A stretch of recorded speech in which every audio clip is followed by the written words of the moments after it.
The main motto of this derivation is to find the total field strength or resultant field strength.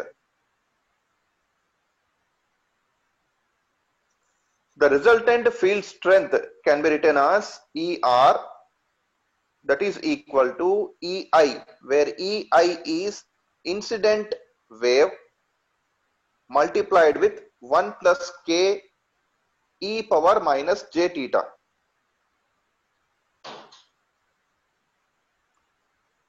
Now, if you multiply it inside, it becomes EI plus K EI e power minus j theta. So, what is the K here? K represents reflection coefficient. When a wave is being reflected, then it will undergo some phase change. That phase change is represented by e power minus j theta. Now, why minus is considered in the exponent? Why it is written as e power minus j theta instead of e power j theta? Why? Because that minus indicates the wave is being reflected. Reflection occurs in the backward direction. Hence, that is represented as minus. Now, in the next line, I am considering EI is equal to some amplitude E naught. Now, if I write magnitude of x, that can be written as root of x square. Magnitude of x can be written as root of x square. Similarly, magnitude of ER can be written as root of ER square. Then that becomes ER, that is equal to root of, instead of EI, I will write E naught square. If that E naught square comes out of the root, it becomes E naught. And the remaining term,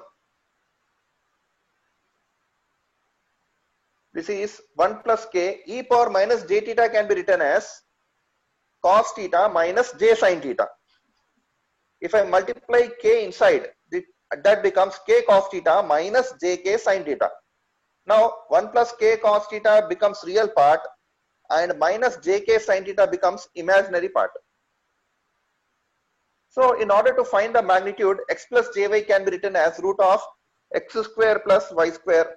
Similarly, I have wrote this as, instead of x square, 1 plus K cos theta whole square plus y square, I have written it as K sin theta whole square. Now, if I multiply it inside, 1 plus K cos theta whole square represents A plus B whole square formula. For that, I can write 1 plus K square cos square theta plus 2K cos theta plus K square sin square theta.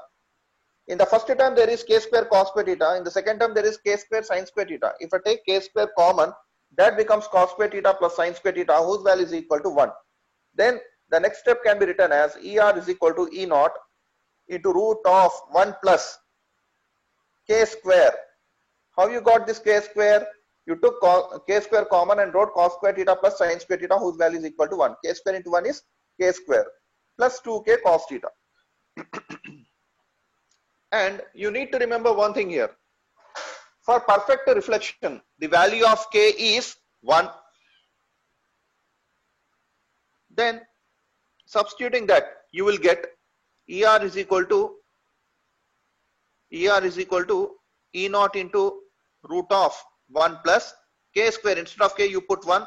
That becomes 1 square means 1 plus 2K cos theta. 2 into 1 into cos theta, that is 2 cos theta. Now in the root it becomes 2 plus 2 cos theta. If you take 2 common, it becomes 1 plus cos theta. Now here the value of 1 plus cos theta is 2 cos square theta by 2. So I am substituting it here. Now this is E naught into root of 2 into 1 plus cos theta. The value of 1 plus cos theta is 2 cos square theta by 2. 2 into 2 cos square theta by 2 is 4 cos square theta by 2. Square root for 4 cos square theta by 2 is 2 cos theta by 2. So till here I am writing as it is, E naught 2 cos, but theta is equal to alpha plus beta by 2. I repeat, this theta by 2 is alpha plus beta by 2. The value of beta is 180 degrees because of reflection. Now this becomes 2 E naught cos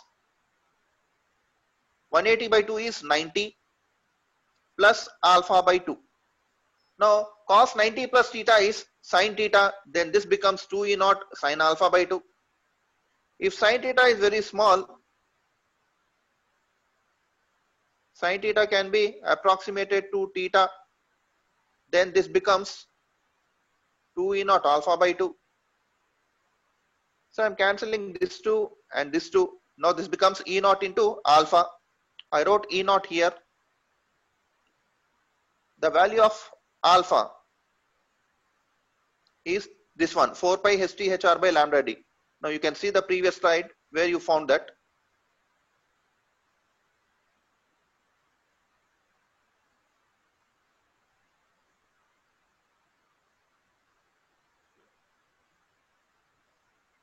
See, this is the value of alpha, 4 pi HT HR by lambda d. Okay, the value I have substituted it here.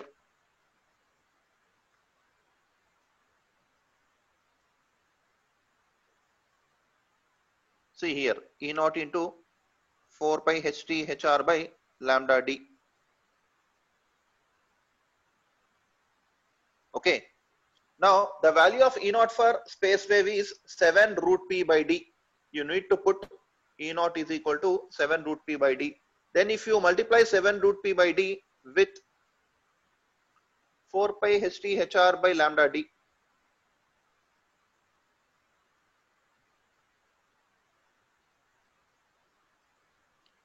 then you will get this ER is equal to 88 root p HT HR by lambda d square.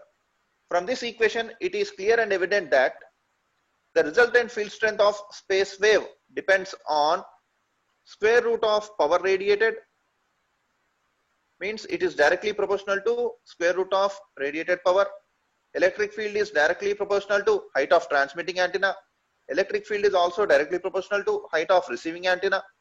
Electric field is inversely proportional to operating wavelength lambda, and it is inversely proportional to square of the distance between transmitting antenna and receiving antenna. Hope you understood this. Is it clear?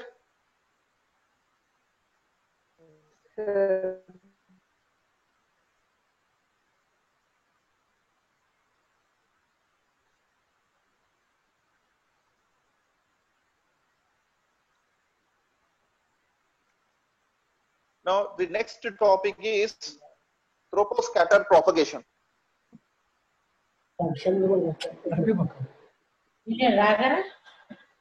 This is also known as, this propagation is also known as forward scatter propagation. This propagation is also known as forward scatter propagation. And this propagation takes place at frequencies ranging between 300 megahertz to 3000 megahertz. I once again repeat, troposcatter propagation is also known as forward scatter propagation. This propagation takes place for frequencies ranging between 300 megahertz to 3000 megahertz. But how does this propagation result? This propagation takes place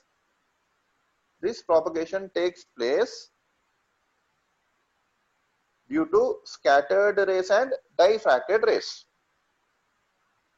This propagation takes place due to scattered rays and diffracted rays. What do you mean by scattering? Scattering is nothing but spreading of waves. What do you mean by diffracted rays here? The rays which occur in shadow regions. The rays which occur in shadow regions are called as diffracted rays. Okay, and the rays which are spread are called as scattered rays. Now you can see these two rays are scattered rays. Okay, these rays below the straight line,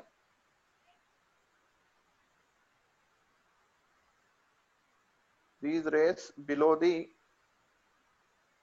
straight line,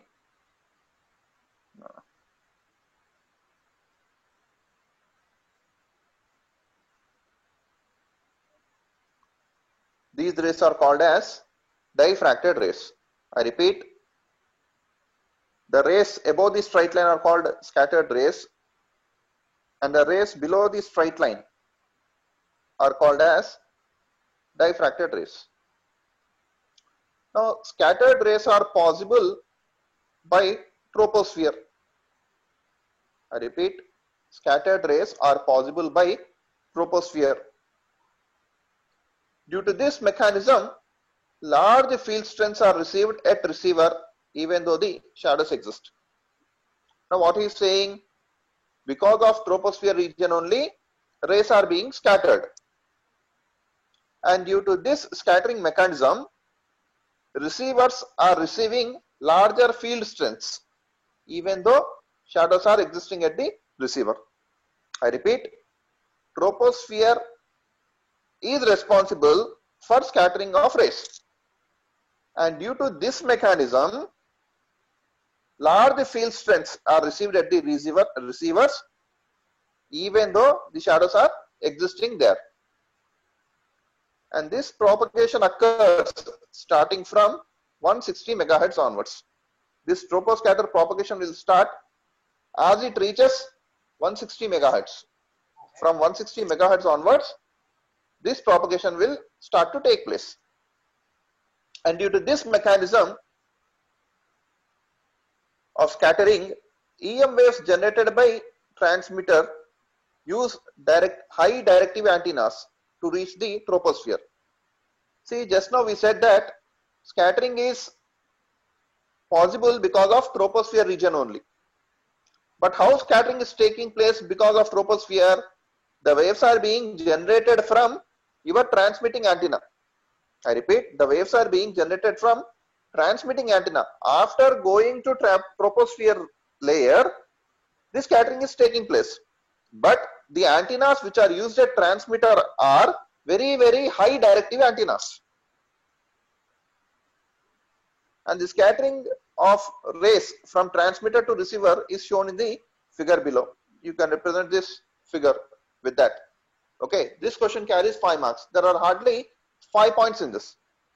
First, another name for this propagation is forward scatter propagation. At what frequencies? Okay, it is useful between 300 megahertz and 3000 megahertz. Okay, this troposcatter propagation takes place because of two rays. What are those two rays? Scattered rays and diffracted rays. Scattered rays are nothing but the rays which are spread out.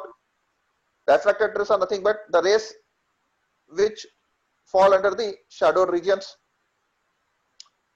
Next, I am telling about scattered rays. Scattering of rays is possible because of troposphere. So due to this mechanism, what is happening?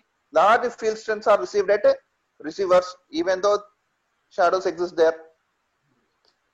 And this troposcatter propagation takes place from 160 megahertz onwards only.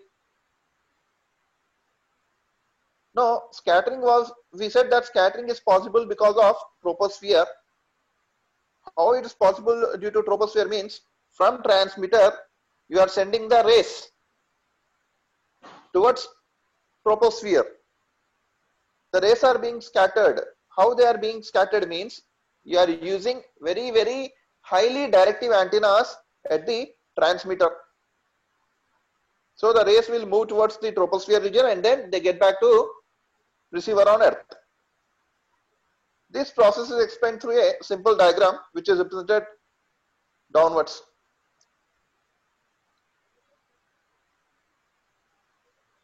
With this we have come to an end of space wave propagation. Vamshi, can you please take the screenshots? Look, sir. Yeah, how many number of participants are there here? 70, sir. Okay. 2 are left. Right. You can stop the recording now. Okay, sir.